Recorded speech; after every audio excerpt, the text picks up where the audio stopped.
Salam saudara dikasih Tuhan, masih dalam topik tentang buah roh. Saya ingin melanjutkan pada bagian yang ketiga tentang damai sejahtera.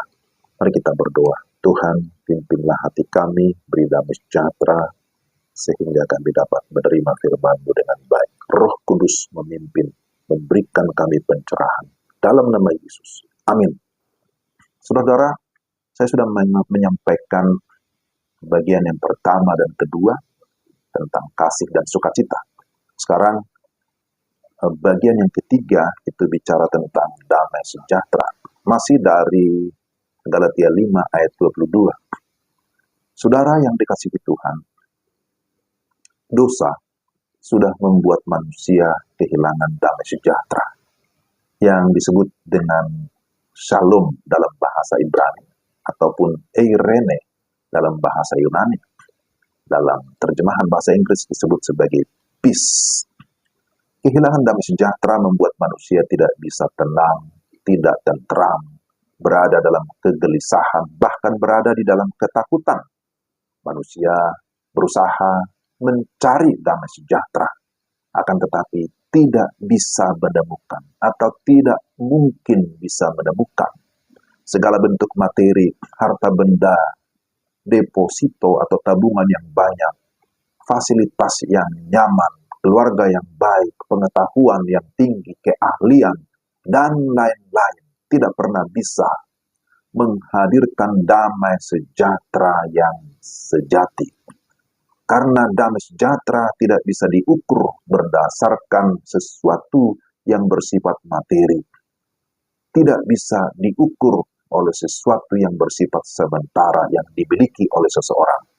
Nah, pertanyaannya, kapan seseorang memiliki damai sejahtera yang sejati? Saudara, manusia membutuhkan Tuhan Yesus sebagai Raja Shalom atau Raja Damai. Artinya, pemulihan hubungan yang rusak hanya bisa dikerjakan oleh Yesus Kristus. Maka ketika seseorang percaya dan menerima Yesus sebagai Tuhan dan Raja Damai di dalam hatinya, ia akan diperdamaikan dengan Allah Bapa dan juga dengan sesama, bahkan dengan dirinya sendiri. Sekali lagi, damai sejahtera sejati hanya dimiliki oleh orang-orang yang sungguh-sungguh di dalam Tuhan, sungguh-sungguh percaya kepada Sang Raja Damai, yaitu Yesus Kristus. Maka ada lagu diciptakan, "Kala ku cari damai, hanya ku dapat di dalam Yesus, karena memang Dialah Raja Damai." Jadi itu yang pertama. Bagaimana sifat damai sejahtera sejati itu? Yesus berkata, "Damai sejahtera kuberikan kepadamu dan apa yang kuberikan berbeda dengan yang diberikan oleh dunia ini." Yohanes 14 ayat 27. Rasul Paulus mempertegas dalam Filipi 4 ayat 7 bahwa damai sejahtera Kristus melampaui segala akal. Jadi inilah sifat damai sejahtera yang sejati itu. Dikatakan melampaui segala akal. Artinya damai sejahtera tidak ditentukan oleh pikiran kita. Oleh karena pikiran kita gampang panik, susah memikirkan yang sulit, dan sering membuat bisa kehilangan damai sejahtera. Jadi damai sejahtera itu adalah pekerjaan Roh Kudus di dalam diri kita. Dan dikatakan itu melampaui akal pikiran kita. Roma 15 ayat 13 dan juga ayat 33 juga mengkonfirmasi hal itu. Yang kedua, bahwa damai sejahtera Tuhan tidak bisa dijelaskan dengan detail, dengan akal kita, dengan pikiran kita yang terbatas ini. Tetapi damai sejahtera itu bisa kita rasakan, itu bisa kita alami. Keadaan atau situasi sulit tidak menghilangkan damai sejahtera di hati. Seperti Paulus, dia menulis surat Filipi ketika dia sementara ada di dalam penjara. Namun dia tetap berkata, "Bersukacitalah, jangan khawatir, milikilah damai sejahtera." Filipi 4 ayat 7.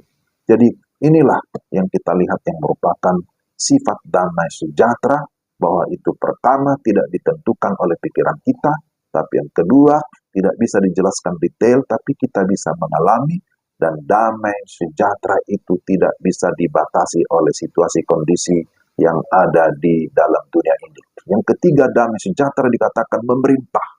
Paulus menulis kepada jemaat Kolose, "Hendaklah damai sejahtera memerintah dalam hatimu." Damai sejahtera memerintah berarti dia yang memimpin, dia mengarahkan, seperti wasit yang sedang memimpin pertandingan. Jika ada damai sejahtera, maka hubungan dengan Tuhan, hubungan dengan sesama, bahkan diri sendiri akan dapat berlangsung dengan aman dan tentram. Kolose 3:15. Yang terakhir, apa tujuan pemberian damai sejahtera?